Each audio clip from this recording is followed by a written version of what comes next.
दोस्तों, आज की कहानी बुद्ध और उनके शिष्य आनंद की कहानी है। बुद्ध के शिष्यों में से आदरणीय आनंद की स्मरण शक्ति सबसे अधिक थी। आनंद बचपन में ही संघ में शामिल हो गए थे। ऐसा कहा जाता है कि वे अनिरुद्ध और भद्र के साथ भिक्षु बन गए थे। शुरू में जब 4 शाक्य राजकुमार भिक्षु बने तो आनंद सबसे छोटे थे। आनंद के पिता राजा शुकलोदन थे, जो बुद्ध के सबसे बड़े विश्वासघाती थे। देवदत्त आनंद के बड़े भाई थे। एक बार जब बुद्ध उपदेश देने के लिए अपने वतन लौटे तो राजा शुकलोदन को डर था कि बुद्ध आनंद को प्रभावित करेंगे, इसलिए बुद्ध से मिलने के बाद वे आनंद को वैशाली ले आए ताकि आनंद को बुद्ध से मिलने का मौका कम मिले। हालांकि बाद में बुद्ध भी वैशाली चले गए, इसलिए राजा शुकलोदन आनंद को फिर से कपिलवस्तु वापस ले आए। वास्तव में राजकुमारों में से बुद्ध को सबसे अधिक आशा थी कि आनंद उनके साथ घर छोड़ देगा। बुद्ध भविष्य को देख सकते थे और उन्होंने सोचा, यदि आनंद घर छोड़ देता है तो वह बुद्ध धर्म को भविष्य की पीढ़ियों तक फैलाएगा।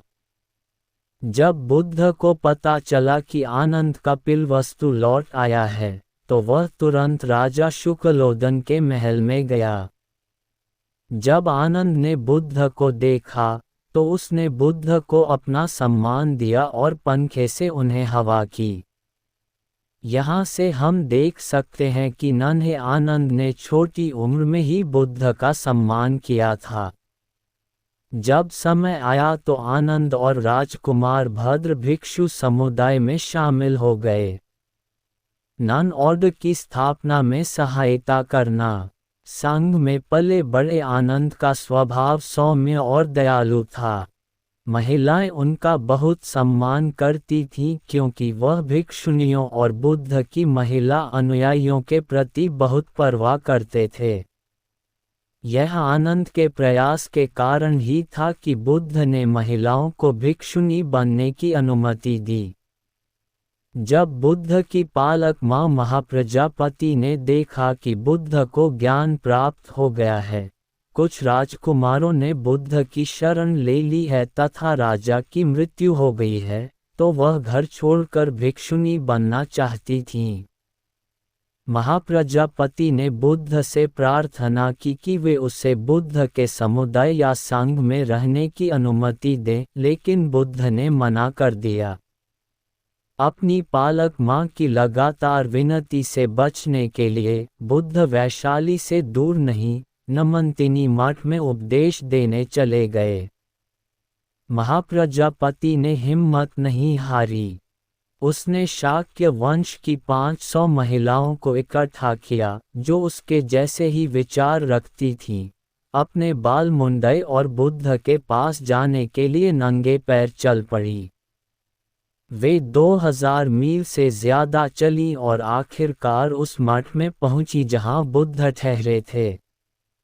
इतने लंबे समय तक महल में रहने और इतनी लंबी दूरी तक चलने की आदत न होने के कारण महिलाएं थकी हुई और क्षीण दिख रही थीं। वे मठ के बाहर टहलती रहीं और अंदर जाने की हिम्मत नहीं जुटा पाईं। आनंद संयोग से बाहर आया और जब उसने महाप्रजापति और दूसरी महिलाओं को भिक्षुनी के वस्त्र पहने, धूल और आंसू के साथ देखा तो वह चौंक गया। उसने उनसे पूछा, क्या हो रहा है? महाप्रजापति ने उत्तर दिया, हम अपने प्रियजनों और रिश्तेदारों को छोड़कर भिक्षुनी बनने के लिए इतनी दूर पैदल चले आए हैं।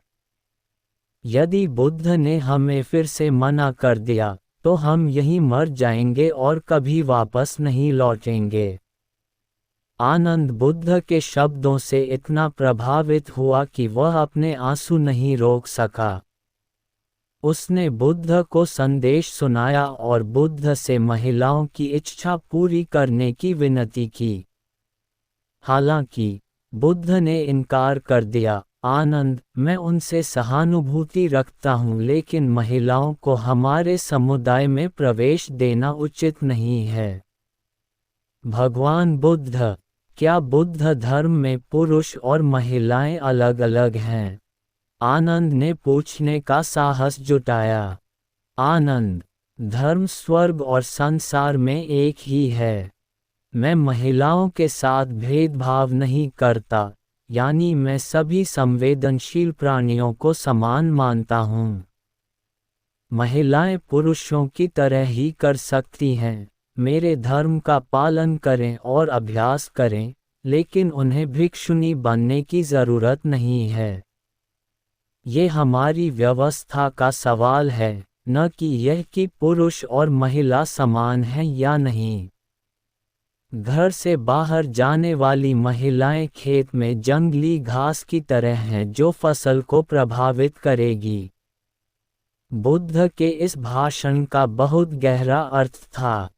मानवता के पहलू पर महिलाओं को घर से बाहर जाने की अनुमति दी जानी चाहिए, लेकिन धर्म तर्क के पहलू पर दोनों लिंगों को एक साथ अभ्यास करने की अनुमति देना अच्छा नहीं है। ज्ञान और प्रेम विपरीत दिशाओं में चलते हैं। कुछ लोग प्रेम के लिए अभ्यास छोड़ सकते हैं, इसलिए बुद्ध ने महिलाओं को संघ में शामिल होने से मना कर दिया। या शायद बुद्ध को लगा कि पुरुषों की तुलना में महिलाएं अधिक घमंडी, नाजुक और धीमी हैं, इसलिए उन्होंने महिलाओं को सबक सिखाने के लिए प्रवेश करने से मना कर दिया।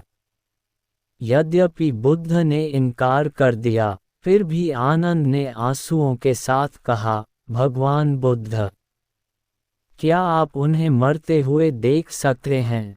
क्या आपको उनके प्रति दया नहीं दिखानी चाहिए और उनकी मदद नहीं करनी चाहिए?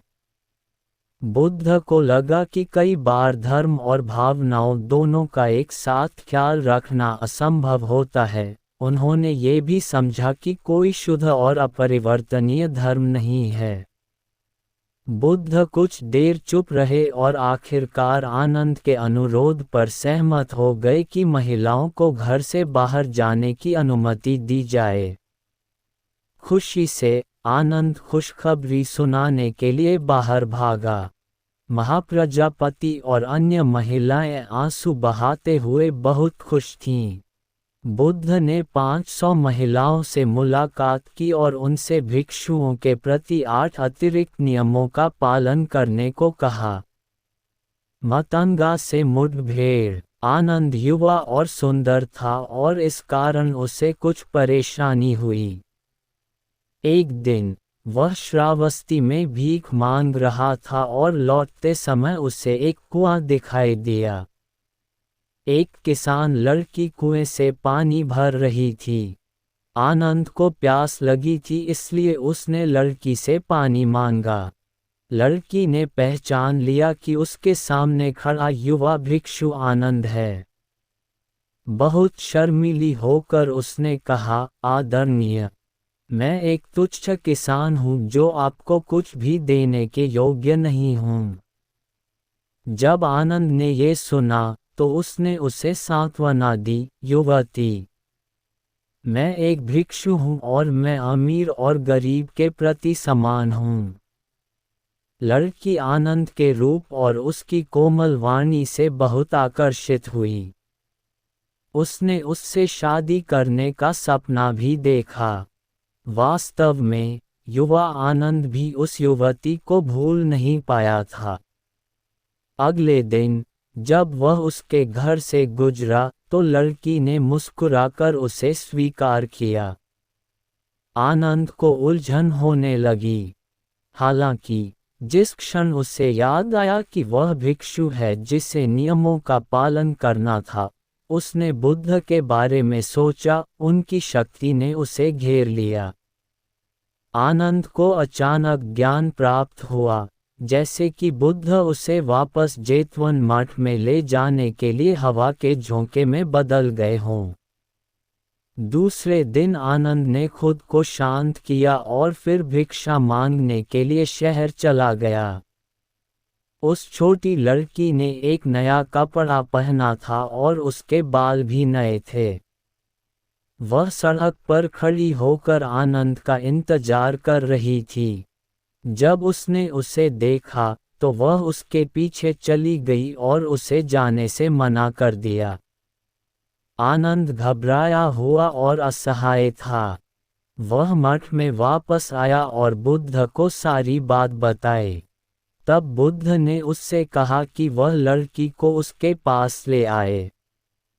जब लड़की ने सुना कि बुद्ध उससे मिलना चाहते हैं तो वह चौंक गई, लेकिन आनंदा को पाने के लिए उसने बुद्ध से मिलने का साहस जुटाया। उसे देखकर बुद्ध ने कहा, आनंदा एक अभ्यासशील भिक्षु है।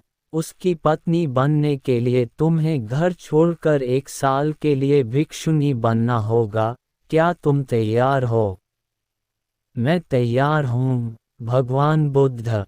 लड़की को आश्चर्य हुआ कि बुद्ध ने इतनी आसानी से उसकी इच्छा पूरी कर दी, इसलिए उसने बहुत जल्दी जवाब दिया। मेरी प्रणाली के अनुसार घर छोड़ने के लिए माता पिता की स्वीकृति की आवश्यकता होती है। क्या आप अपने माता पिता से इसकी स्वीकृति प्राप्त कर सकते हैं? बुद्ध ने उसके लिए चीजें मुश्किल नहीं बनाईं। उनकी शर्तें असंभव नहीं थीं और लड़की तुरंत अपनी मां को लाने के लिए घर चली गई। उसकी मां बहुत खुशी से इस बात पर सहमत हो गई कि उसकी बेटी आनंद से शादी करने से पहले भिक्षुनी बनेगी। आनंद की पत्नी बनने के लिए लड़की ने बहुत खुशी से अपने बाल मुंडवा लिए और भिक्षुनी बन गई। उसने बुद्ध के उपदेशों को बहुत उत्साह से सुना और बुद्ध के मार्गदर्शन के अनुसार अभ्यास किया।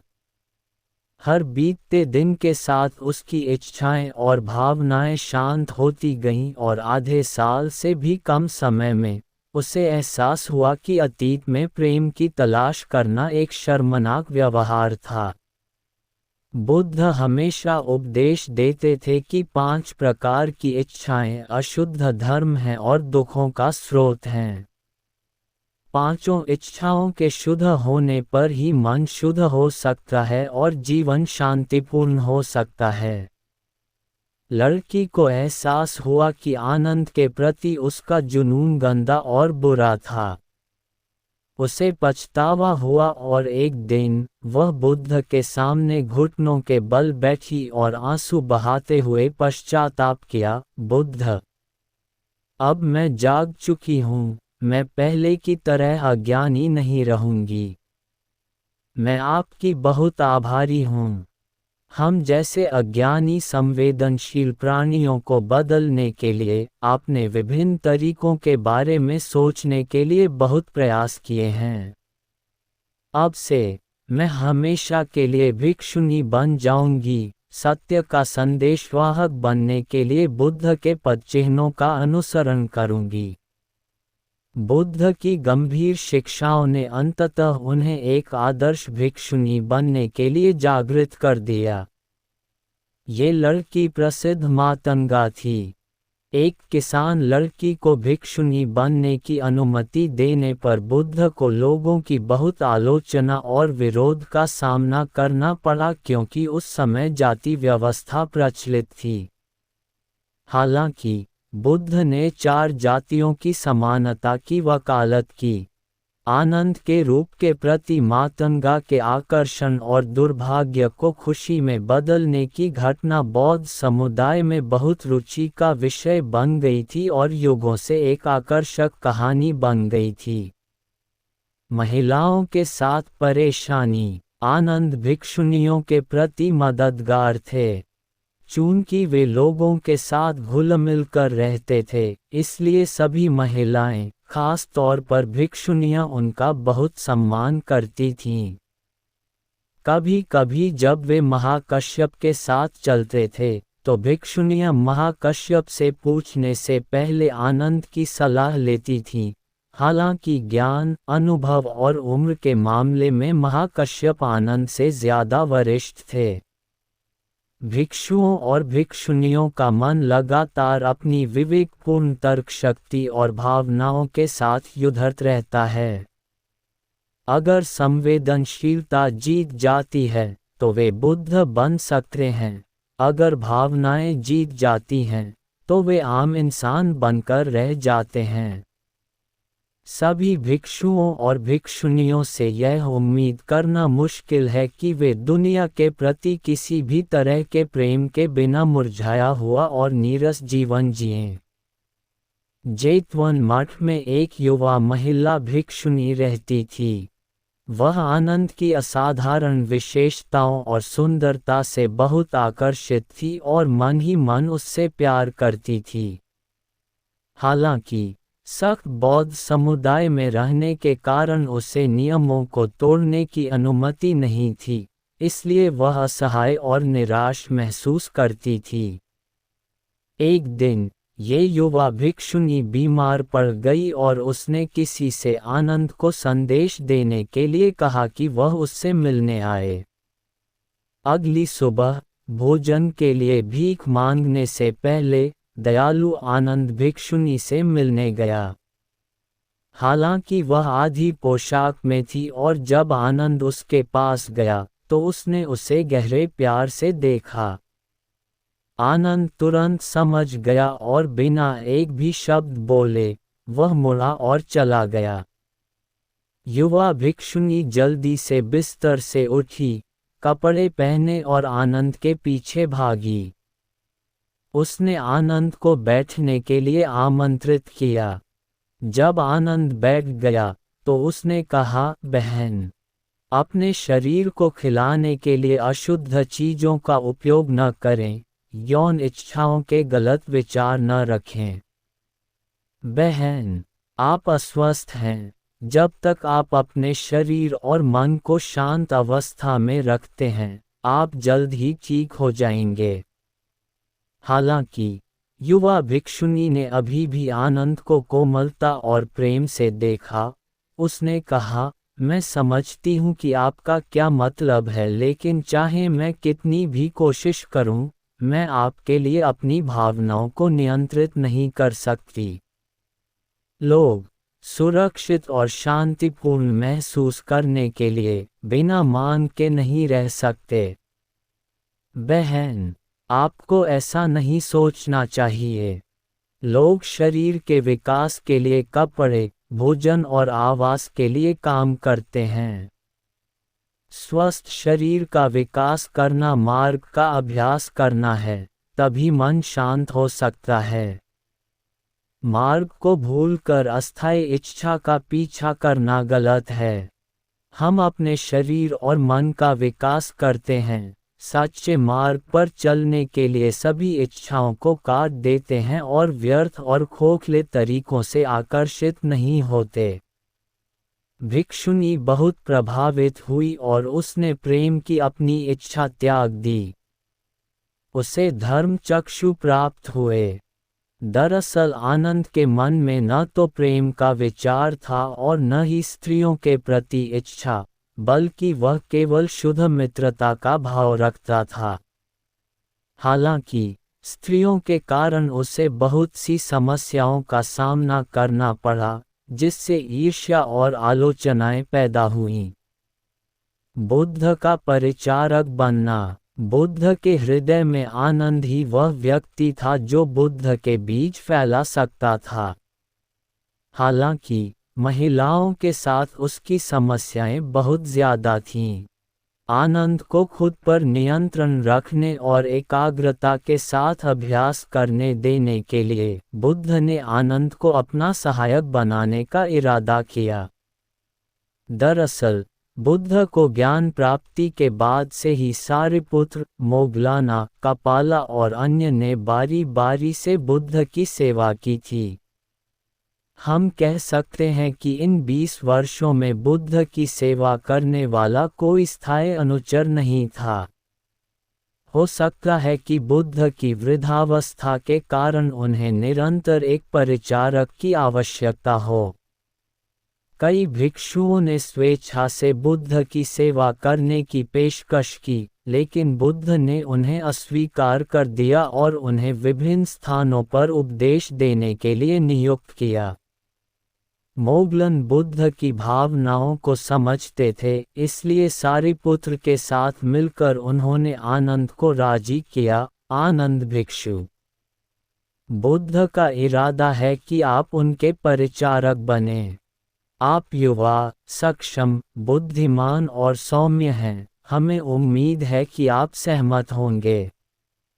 शुरू में आनंद ने भारी जिम्मेदारी का बहाना बनाकर मना कर दिया। हालांकि सारिपुत्र और मोल्लागन के बहुत समझाने पर वह आखिरकार मान गए। लेकिन आनंद ने 3 शर्तें रखीं। 1. बुद्ध के वस्त्र, चाहे नए हो या पुराने, वह पहनने से इनकार कर देता है। 2. जब भक्त बुद्ध को प्रसाद लेने के लिए आमंत्रित करते हैं तो वह उनके साथ नहीं जाता। 3.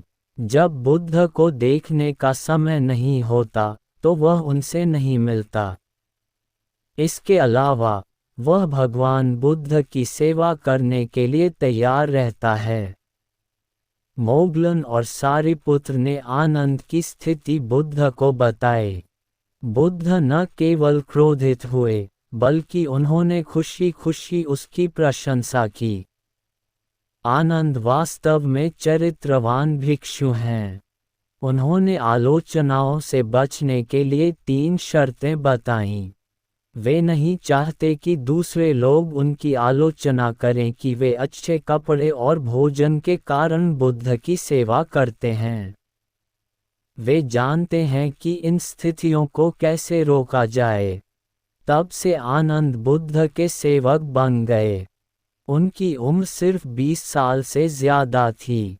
बुद्ध के साथ अपने 27 सालों के दौरान उन्होंने बुद्ध के निर्देशों के अनुसार काम किया और बुद्ध के साथ कई जगहों पर उपदेश दिए। वे बुद्ध और भिक्षुओं के बीच मध्यस्थ भी थे। संघ में आनंद ने विनम्र और सम्मानजनक रवैया बनाए रखा। उनके कारण कई भक्तों ने बुद्ध की शरण ली। आनंद का भाई, आनंद के जीवन में सबसे बड़ा अफसोस उसके भाई देवदत्त का था। देवदत्त शायद सिर्फ इसलिए भिक्षु बन गया क्योंकि दूसरे लोग भिक्षु बन गए थे, न कि इसलिए कि वह वाकई भिक्षु बनना चाहता था। नतीजतन उसने कठोर अभ्यास नहीं किया बल्कि दूसरों को गुमराह किया और हमेशा अलौकिक शक्तियां प्राप्त करने का सपना देखता रहा। देवदत्त और उसके भाई आनंद के चरित्र बहुत अलग थे। देवदत्त महत्वाकांक्षी और असंतुष्ट था। बुद्ध ने उसे सामान्य दुनिया में वापस लौटने और एक सामान्य बौद्ध बनने तथा संघ में समस्याएं पैदा न करने के लिए भी कहा। हालांकि देवदत्त ने बुद्ध की बात मानने से इनकार कर दिया। वह चाहता था कि बुद्ध उसे अलौकिक शक्तियां प्राप्त करने के तरीके सिखाएं, लेकिन बुद्ध ने उसे अपने शरीर और मन को शुद्ध करने के लिए कहा और कहा कि अलौकिक शक्तियां सद्गुणी व्यवहार का प्रतिनिधित्व नहीं करतीं। बुद्ध द्वारा उसे अस्वीकार किए जाने के बाद देवदत्त बहुत दुखी हुआ और उसने सारिपुत्र और मोगलाना जैसे अरहतों से उसे अलौकिक शक्ति सिखाने की विनती की। सारिपुत्र और अन्य लोग उसके बुरे चरित्र को जानते थे, इसलिए उन्होंने उसे अस्वीकार कर दिया। देवदत्त का विद्रोही व्यवहार धीरे धीरे बढ़ता गया। उसने अपना गुस्सा शांत करने के लिए बुद्ध को मारने की भी योजना बनाई और खुद को नेता बना लिया। एक दिन आनंद और बुद्ध एक पहाड़ी चट्टान के नीचे टहल रहे थे और उन्हें देवदत्त ने देखा जो पहाड़ की चोटी पर था। उसे लगा कि यह एक ऐसा अवसर है जिसे खोना नहीं चाहिए, इस तथ्य की अनदेखी करते हुए कि उसका भाई आनंद भी वहां था। देवदत्त ने चट्टान से बड़ी बड़ी चट्टानें लुढ़का दीं। बुद्ध ने उनसे बचने का प्रयास नहीं किया लेकिन आनंद भाग गया। चट्टानें बुद्ध के बगल में गिर गईं और थोड़ी देर बाद आनंद वापस लौटा और घबराया हुआ बुद्ध के पास गया और पूछा, भगवान बुद्ध, क्या आप ठीक हैं? यह मेरे भाई का काम है, मैं बहुत शर्मिंदा हूँ। आपकी स्थिति बहुत खतरनाक है। बुद्ध ने शांति से उत्तर दिया, आनंद चाहे हिंसा के माध्यम से हो या साजिश के माध्यम से, बुद्ध को नुकसान नहीं पहुंचाया जा सकता। देवदत्त की वजह से आपको शर्मिंदा होने की ज़रूरत नहीं है। जो भी अपराध करता है वह जिम्मेदार है। बुद्ध की स्थिति खतरनाक नहीं है। मुझे लगता है कि आप ही खतरे में हैं। देखो अभी आप कैसे व्यवहार कर रहे हैं। आनंद की साधना निश्चित रूप से बुद्ध से तुलनीय नहीं थी। उसने अभी अभी अपने नर्वस व्यवहार के बारे में सोचा और पछतावा महसूस किया। बाद में देवदत्त को अपने बुरे कर्मों की कीमत चुकानी पड़ी और उसकी दुखद मौत हो गई। हालांकि ऐसा भाई होना आनंद के जीवन का सबसे बड़ा अफसोस था। बुद्ध का अंतिम निर्वाण। आनंद 27 साल तक बुद्ध के सेवक रहे। वे एक अच्छे आयोजक थे। चाहे कोई भी बुद्ध से मिलने आए, वे उचित समय तय कर सकते थे। खास तौर पर वे भिक्षु जो दूर दूर से आते थे, वे बुद्ध से मिलने से पहले आनंद से बात करना पसंद करते थे क्योंकि आनंद उनके प्रति बहुत स्नेही थे। आम बौद्ध आनंद के उपदेशों को सुनना पसंद करते थे और आनंद ने उन्हें हमेशा त्रिरत्नों का सम्मान करना, 5 उपदेशों का पालन करना, माता पिता के प्रति पुत्रवत व्यवहार करना, संघ को प्रसाद चढ़ाना सिखाया। भले ही आनंद को ज्ञान की प्राप्ति नहीं हुई थी, लेकिन उनमें पहले से ही ऐसे गुण थे। वे बुद्ध के साथ विभिन्न स्थानों पर उपदेश देने गए और जल्द ही वे 50 वर्ष के हो गए।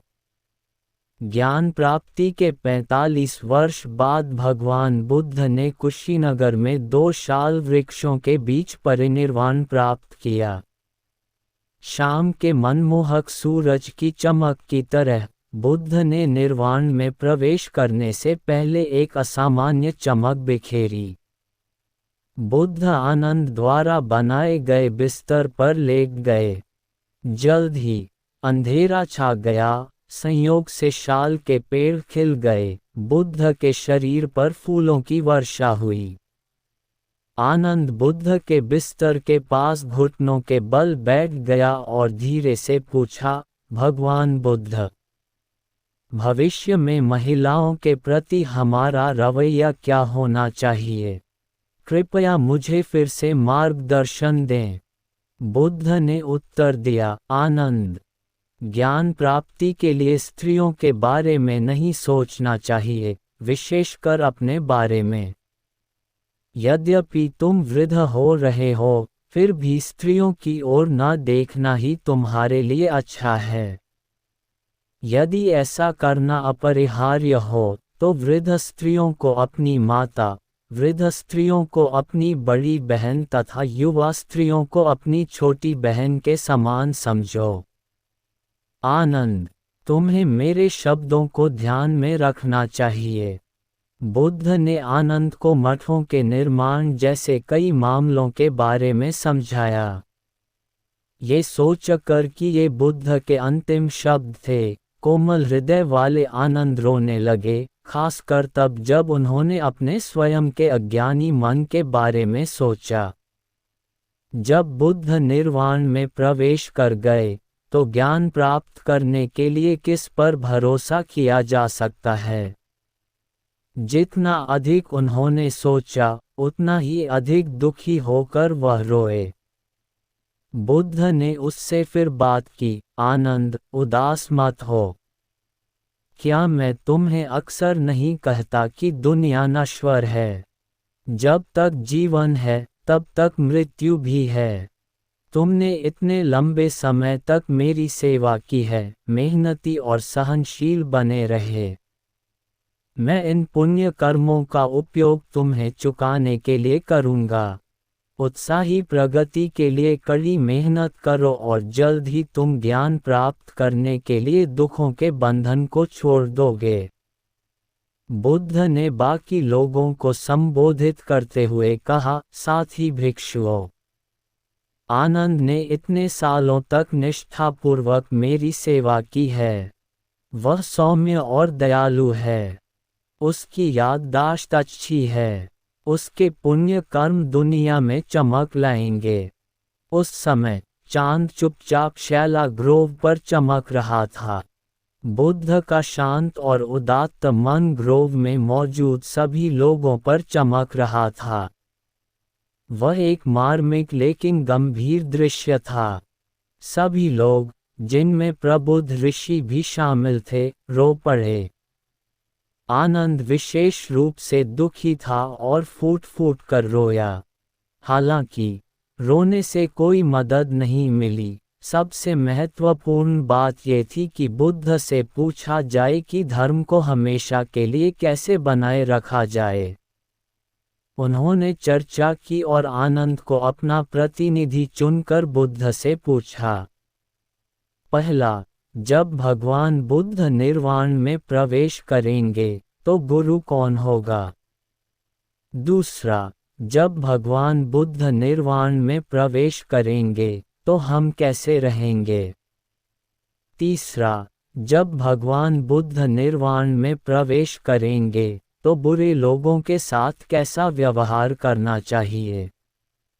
चौथा, जब भगवान बुद्ध निर्वाण में प्रवेश करेंगे तो हम शिक्षाओं का प्रचार कैसे करेंगे?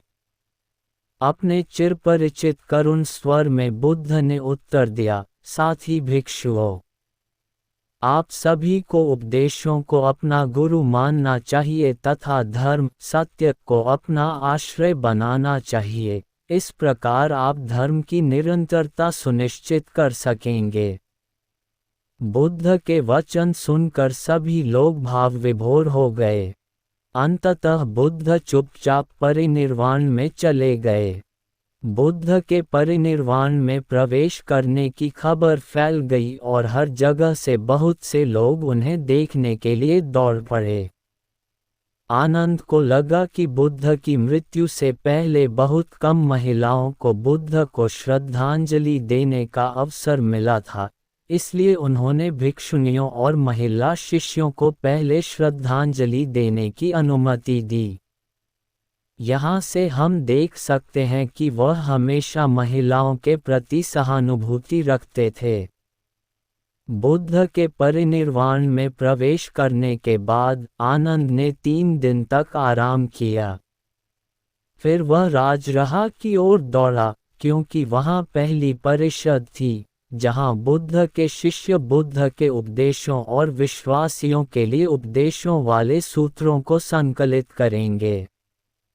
हालांकि आनंद को ज्ञान की प्राप्ति नहीं हुई थी, फिर भी बुद्ध के सबसे महान शिष्यों में से एक होने के नाते उन्हें लगा कि उनकी मदद करना उनकी जिम्मेदारी है। पहली परिषद। जब आनंद राजगृह पहुँचे तो ये परिषद की पूर्व संध्या थी। नेता के रूप में महाकश्यप ने भाग लेने के लिए 500 भिक्षुओं को चुना। वे सभी अरहत थे जिन्होंने ज्ञान प्राप्त किया था। चूंकि आनंद को ज्ञान नहीं था, इसलिए उन्हें नहीं चुना गया। दरअसल महाकश्यप ने आनंद की खूबी को पहचाना, खास तौर पर बुद्ध द्वारा दिए गए प्रवचनों की उनकी याददाश्त को। हालांकि इतने महत्वपूर्ण मामले में महाकश्यप को डर था कि अज्ञानी आनंद को भाग लेने देना एक गलती हो सकती है। हालांकि लोग आनंद से प्यार करते थे और उन्होंने सर्वसम्मति से उन्हें वोट दिया, लेकिन महाकश्यप ने इस पर आपत्ति जताई। आनंद के लिए यह एक बड़ा झटका था, लेकिन वह विचलित नहीं हुआ। रात में उसने कड़ी मेहनत की, गहराई से चिंतन किया, सब कुछ त्याग दिया और आधी रात को आखिरकार उसे ज्ञान की प्राप्ति हुई। अगले दिन दरवाजा खुलने से पहले ही वह हॉल के अंदर पहुंच चुका था। उस समय आनंद सूर्य की रोशनी में खिले हुए सुंदर लिली की तरह चमकीला और आकर्षक लग रहा था। प्रतिष्ठित भिक्षुओं ने उसे आश्चर्य से देखा, लेकिन फिर भी उन्होंने आनंद का स्वागत किया। महाकश्यप के नेतृत्व में आनंद को भिक्षुओं ने सिंह के आसन पर बिठाया और अपनी स्मृति से पाठ करना शुरू किया। भिक्षुओं को एक बार फिर बुद्ध का मार्गदर्शन प्राप्त हुआ, जिसके लिए वे बहुत आभारी थे। प्रथम संगीति में आनंद द्वारा 4 आगम और धम्मपद आदि प्रारंभिक शास्त्रों का वाचन किया गया था। बुद्ध के निर्वाण में प्रवेश करने के बाद महाकश्यप उनके उत्तराधिकारी बने।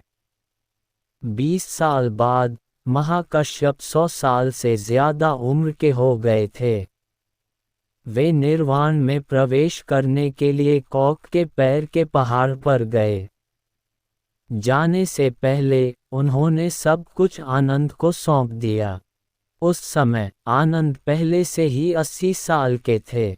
आनंद का निर्वाण। आनंद ने बौद्ध धर्म के प्रचार की जिम्मेदारी अपने शिष्य संकवसा को सौंपी, जिन्हें उन्होंने प्रशिक्षित किया था।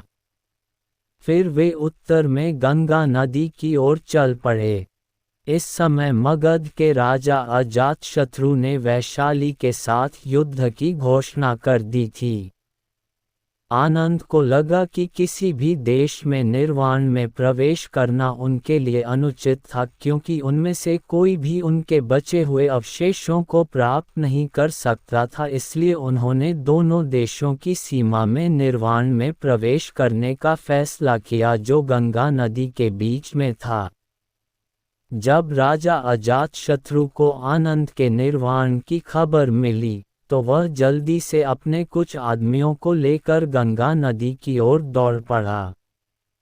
जब वह किनारे पर पहुंचा, तो आनंद पहले ही नाव को नदी के बीच में ले जा चुका था। राजा अजातशत्रु ने तुरंत जमीन पर घुटने टेक दिए और जोर से चिल्लाया, परम बुद्ध, कृपया महान दया करें। आदरणीय आदरणीय, जो हमें शांति प्रदान करते हैं। प्रकाश के 3 लोकों के आदरणीय आदरणीय, कृपया वापस आएं। विपरीत तट पर वैशाली के लोग भी इसी तरह के शब्द चिल्ला रहे थे। नाव में बैठे आनंद ने चिल्लाते हुए कहा, मैं दोनों देशों के बीच की नफरत को समझता हूँ, इसीलिए मैं यहाँ गंगा नदी के बीच में निर्वाण में प्रवेश करने आया हूँ, ताकि दोनों देशों को मेरा आधा शरीर मिले। ये कहने के बाद आनंद ने चौथे ध्यान और निर्वाण में प्रवेश किया, अपने पवित्र शरीर को 2 हिस्सों में विभाजित किया ताकि दोनों देश पूजा कर सकें। आनंद के कारण मगहा और वैशाली ने लड़ाई बंद कर दी और दोनों देशों ने मतभेदों को सुलझाया, जिससे हजारों लोगों की जान बच गई।